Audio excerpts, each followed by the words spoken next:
Oke, kita akan uji validitas dan reliabilitas dari data seperti ini, ya, dengan sampel yang berbeda-beda dan bertahap. Pertama-tama, sampel 30,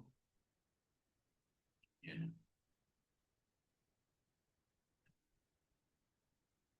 Sampel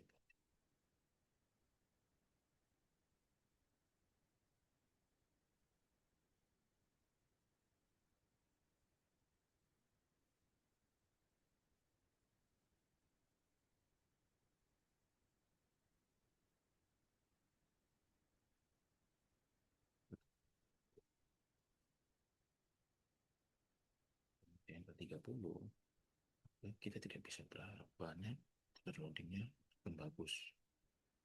Di sini terlihat M1 terloadingnya cuma 1, M2 cuma 5,3, Y1 0,4, Y5 buruk 0,154. Itu baru overloading. Bagaimana dengan reliabilitasnya? Ya, reliabilitasnya ternyata ada yang buruk, yaitu yang variable X. Itu 0,568. AP-nya juga merah. Ini AP-nya juga merah. M. Lalu bagaimana dengan reliabilitas diskriminan? Ya, HTMT-nya merah. 1,0. Jadi, jangan pernah berharap dengan sampel 30, ya, validitas dan reliabilitasmu akan jadi bagus.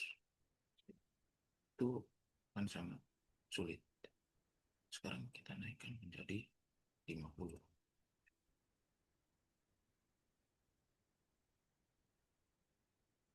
Kita lihat terloadingnya sudah lebih bagus daripada yang 30. M1 tidak 0,1 lagi, tapi sudah 0,5. M2 0,3. Y1 masih tetap 0,4. Y5 0,4. X2, ya. Jadi dengan sampel 50 pun terloadingnya tidak bagus-bagus amat juga gitu ya. Sekarang dengan reliabilitas dan konvergen.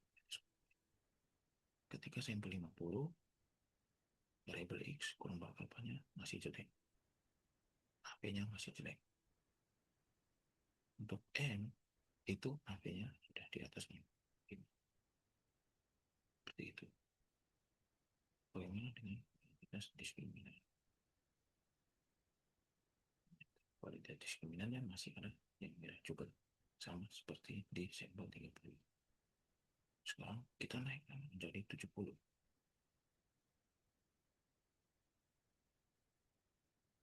Ya, kita lihat di sini loading pun masih ada yang kecil, 0,4, 0,4, 0,5. Jadi dengan 70 itu loading pun masih tetap belum bagus. Bagaimana dengan reliabilitas dan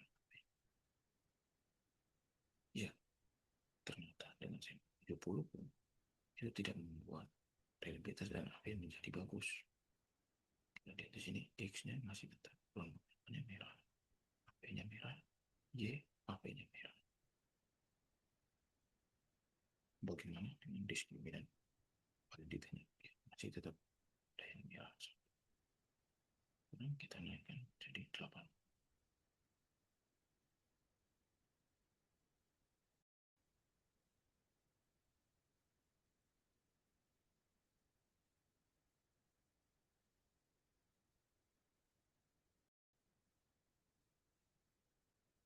Jika kita naikkan 10, tetap terloading yang 0,5.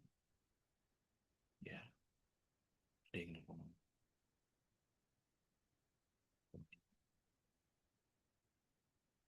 Ya, jadi memang ada yang terloadingnya jelek. Lalu bagaimana dengan reliabilitas dan validitas dengan beda? Ya, ini kurang lebih masih tetap merah, AP-nya merah, Y AP-nya merah. Kita lihat di diskriminan validity. Diskriminan validity tetap ada yang merah. Sekarang kita naikkan menjadi 90. Ya, ketika kita naikkan menjadi 90, masih tetap ada yang di bawah 0,7.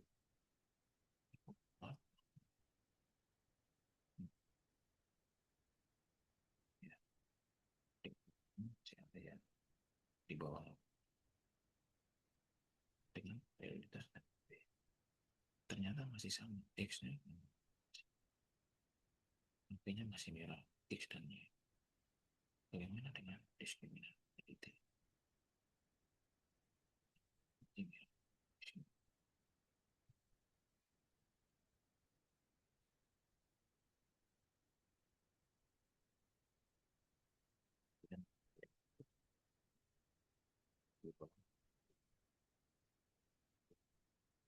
Y1 juga sama, ya, juga sama, Y5, lalu X2 dan X3 juga begitu, masih di bawah 7 dan realitas dan masih sama, X-nya pembakarannya masih merah, HP-nya merah, ini merah, ya.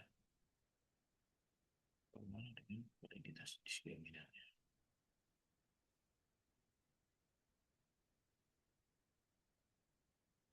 Masih sama, ya. Oke. Kita menaikkan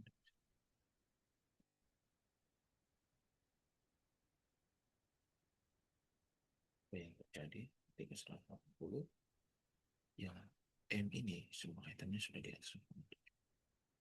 Jadi sepertinya data ini dia mulai konsisten atau mulai mulai bagus itu ketika di data di atas ratusan. Di atas ratusan dia mulai menjadi bagus datanya. Khususnya di bagian autoloading. Ya. Di bagian autoloading ini terlihat bahwa untuk data ini sampel di atas 100 itu yang membuat autoloadingnya menjadi lebih bagus. Ya. Sebentar. Lalu bagaimana dengan masuk LMPTN validity AP-nya? Ternyata AP-nya di sampel 180 ya kurang 80 ini masih tetap ya. Lalu AP-nya masih ya. Sedangkan Y AP-nya sudah bagus. Mulai dengan diskriminan ya masih tetap merah di sini. Ya, itu di sampel sekarang ya.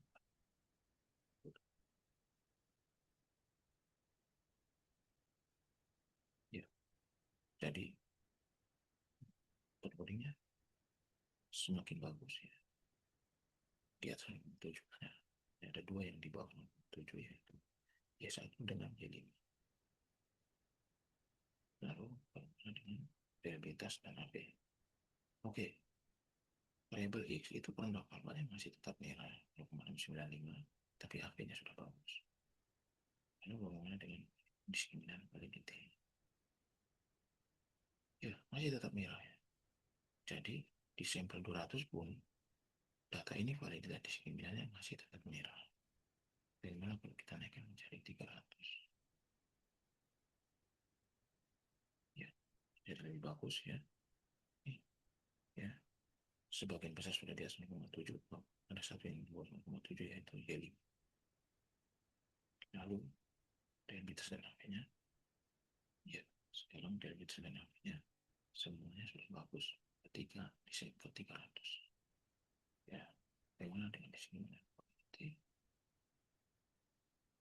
ya, jadi sekarang juga sudah di sampel. Jadi untuk data ini kemungkinan dia validitasnya akan menjadi bagus apabila datanya itu di atas 100 atau bahkan mungkin lebih bagus 300 ya, untuk data ini. Kira-kira seperti itu. Ya.